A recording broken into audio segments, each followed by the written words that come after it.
Nah, teman-teman, berhubung kita membicarakan soal bensin dan listrik, ini kita akan kalkulasikan teman-teman ya untuk pengeluaran kita menggunakan mobil bensin selama ini.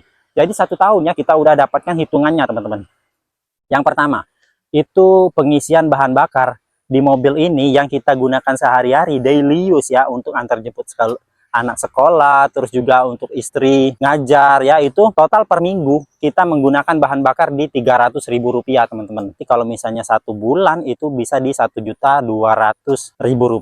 Nah, 1.200.000 dikalikan dengan 12, ini saya sudah buat rincian untuk perhitungannya teman-teman. Jadi akan saya bagikan di sini ya. Nih, per bulannya di 1.200.000 dikalikan dengan 12 bulan. Itu total untuk biaya bahan bakar di 14.400.000.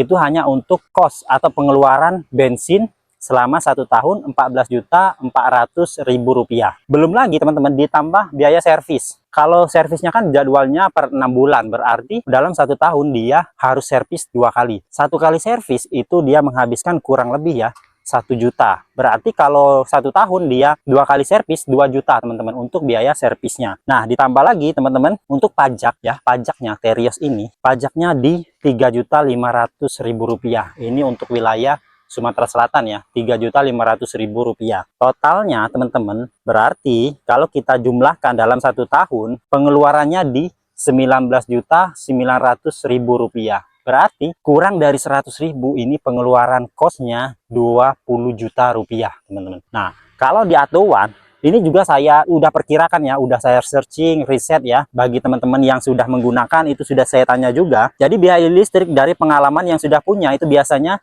menghabiskan bensin di Rp2 juta, itu dia menghabiskan biaya listrik sekitar di angka Rp500.000 saja teman-teman. Itu orang yang sudah beralih dari sebelumnya menggunakan LCGC, dia habis di 2 juta per bulan teman-teman untuk biaya bensinnya.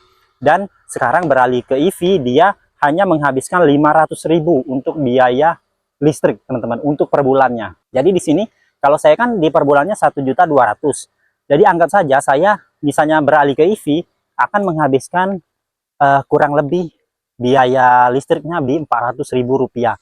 Kita anggap aja kayak gitu ya, Rp400.000. Dari Rp400.000 dikalikan dengan 12 bulan, untuk biaya listriknya itu di Rp4.800.000 teman-teman, untuk biaya listrik penggunaan Atuan ya. Ini kurang lebihnya ya, hitungan kasarnya ya.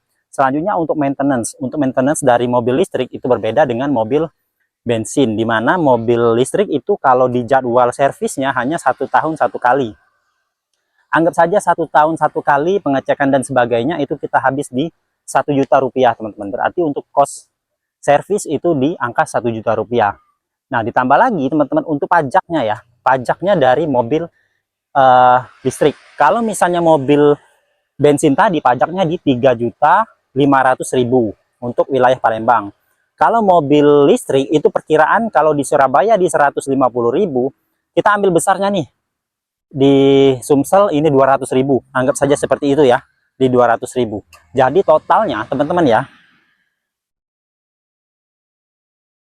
total dari kos atau pengeluaran di penggunaan mobil listrik itu biaya BBM-nya atau biaya listriknya ya, kalau di listrik itu di 4.800.000 ditambah maintenance 1 juta ditambah lagi pajak tahunannya, kita anggap saja di Rp200.000 per tahun. Meskipun di Surabaya 150 atau Jakarta mungkin 150 ribuan ya untuk Atuan. Jadi totalnya teman-teman untuk biaya per tahunnya mobil Atuan kalau estimasi kami di Rp6 juta saja teman-teman. Sedangkan yang sudah kita hitung tadi ya teman-teman ya, Terios bisa menghabiskan di Rp19.900.000. Nah teman-teman jadi bisa simpulkan sendiri ya, kira-kira ini lebih worth it atau lebih boros teman-teman untuk penggunaan mobil sehari-hari nih, bukan untuk keluar kota, bukan untuk travel, bukan untuk cari uang. Ini mobilnya bukan untuk cari uang, malahan menghabiskan uang ya, kita keluar bensin, terus juga perawatan, pajaknya 3,5 juta. Jadi ini yang membuat kami pikir-pikir lagi nih, kira-kira bagaimana kalau kita beralih ke EV. Nah, sekalian juga di sini teman-teman saya mau meminta pendapat dari teman-teman. Kalau misalnya kita ganti ke EV, kira-kira apa resiko-resiko yang harus kita hadapi. Oke, sekian reviewnya teman-teman, sekian sharingnya, semoga bermanfaat, semoga bisa menambah juga pengetahuan bagi kita semua, bisa sharing juga sama teman-teman, saya juga senang. Sampai jumpa di video selanjutnya.